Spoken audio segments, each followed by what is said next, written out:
बड़ी खबर दिल्ली से आ रही है। आज दिल्ली को मेयर नहीं मिल पाया। आज क्या हुआ, तस्वीरें हमने आपको सुबह से दिखाई हैं। दिल्ली सिविक सेंटर में जबरदस्त हंगामा हुआ। हंगामे और मारपीट के बाद सदन को स्थगित किया गया। आप और बीजेपी पार्षदों के बीच में मारपीट हुई। सदन में 3 घंटे तक हंगामा और नारेबाजी चली है।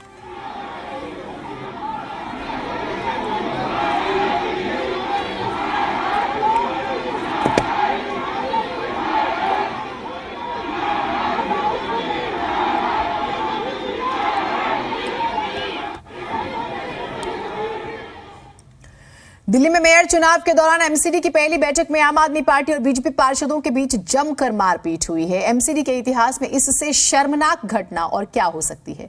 8 तस्वीरें टेलीविजन स्क्रीन पर आपको दिखा रहे हैं। मारपीट की तस्वीरें देखिए। कुर्सी उठा उठा के फेंक रहे हैं, कागज फाड़ रहे हैं, कुर्सियां चली हैं, नारेबाजी हुई, हाथापाई हुई। हंगामा इतना जबरदस्त था कि मेयर और डिप्टी मेयर का चुनाव टालना पड़ा है।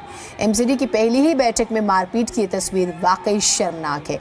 एमसीडी सदन में 10 मनोनीत पार्षद को शपथ दिलाने की प्रक्रिया चल ही रही थी, यानी शुरू ही हुई थी कि इसी पर हंगामा हो गया और बवाल इतना बढ़ गया कि मारपीट की नौबत आ गई। आपके कई विधायक और पार्षद नारे लगाते हुए आसन के करीब आ गए। उन्होंने निर्वाचित पार्षदों के बजाय मनोनीत पार्षदों को पहले शपथ दिलाने का विरोध किया। स्टेज पर जबरदस्त हंगामा हुआ, धक्का मुक्की हुई, पार्षदों के बीच जमकर बहस हुई।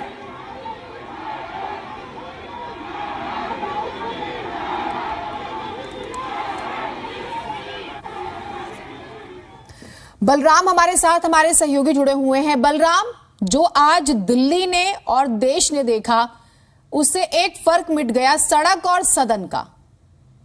जिस तरह से कुर्सियां चली, हाथापाई हुई, धक्का मुक्की हुई।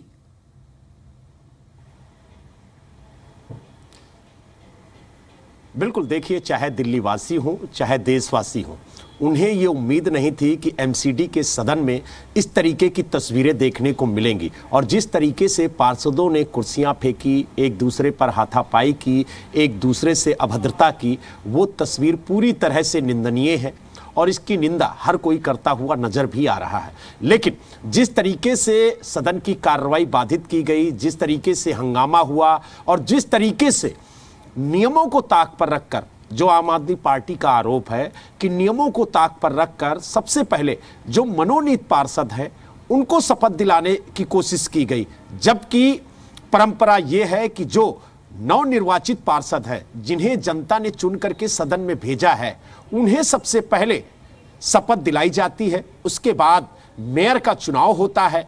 मेयर के चुनाव के बाद मेयर, डिप्टी मेयर और जो स्टैंडिंग कमेटी के सदस्य हैं उनका चुनाव कराता है। तो कुल मिला के ये कहा जा सकता है कि कहीं ना कहीं नियमों की अनदेखी की गई है और शायद यही वजह है कि आम आदमी पार्टी ने इसका पुरजोर विरोध किया है और उसने कहा कि अगर परंपराओं को तोड़ा जाएगा, नियमों को ताक पर रखा जाएगा, तो हम इसका विरोध करेंगे। हालांकि आम आदमी पार्टी के 13 पार्षद घायल हुए हैं, जो एलएनजेपी हॉस्पिटल में अपना उपचार करा रहे हैं।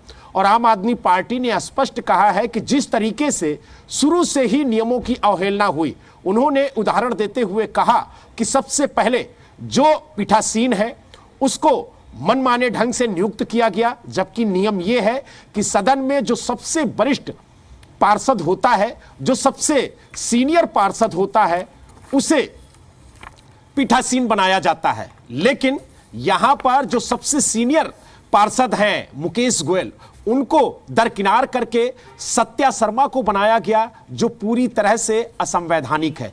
इसके बाद दिल्ली सरकार की तरफ से जो मनोनीत पार्षद चुने जाते हैं उनका नाम भेजा जाता है और इसकी जो प्रक्रिया है वो सबसे पहले जो एमसीडी कमिश्नर है वो उन नामों की फाइल दिल्ली सरकार के पास भेजते हैं। दिल्ली सरकार के विभाग से वो फाइल एलजी के पास तक पहुंचती है और एलजी के पास उसको संतुष्टि दी जाती है, यानी सहमति दी जाती है कि ठीक है, इन नामों को मनोनीत किया जाए।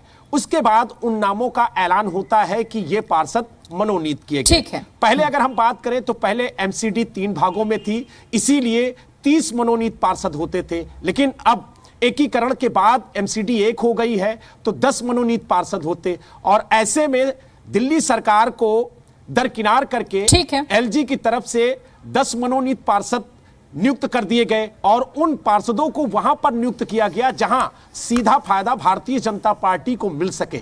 तो कहीं ना कहीं नियमों की जो अनदेखी है उसका आरोप आम आदमी पार्टी लगा रही है और उसका कहना है कि हम कोर्ट का दरवाजा भी खटखटाएंगे। अब देखने वाली बात यह होगी कि जब एलजी की तरफ से दूसरी तारीख दी जाती है सदन को बुलाने की, तो उसमें क्या फिर से जो मनोनीत पार्षद हैं उन्हें शपथ ग्रहण के लिए बुलाया जाता है या फिर जो नवनिर्वाचित पार्षद आए हैं, जो जनता की तरफ से चुन के आए हैं, उन्हें शपथ के लिए बुलाया जाता है? ठीक है, लेकिन महत्वपूर्ण ये रहने वाला है कि क्या ये जो मनोनीत पार्षद हैं ये मेयर के चुनाव में वोट करेंगे, और अगर ये वोट करते हैं तो बहुत ज्यादा फासला नहीं है, कांग्रेस वैसे ही बाहर हो गई है, सारा गणित बिगड़ चुका है। बहुत शुक्रिया बलराम आपका तमाम जानकारियों के लिए। तो ये बड़ा दिलचस्प हो गया है चुनाव, आप यकीन मान के चलिए, मेयर का चुनाव, और ना सिर्फ मेयर का चुनाव, स्टैंडिंग कमेटी का चेयरमैन कौन बनेगा और जोनल इलेक्शंस की बात करें, सब फंस गया है।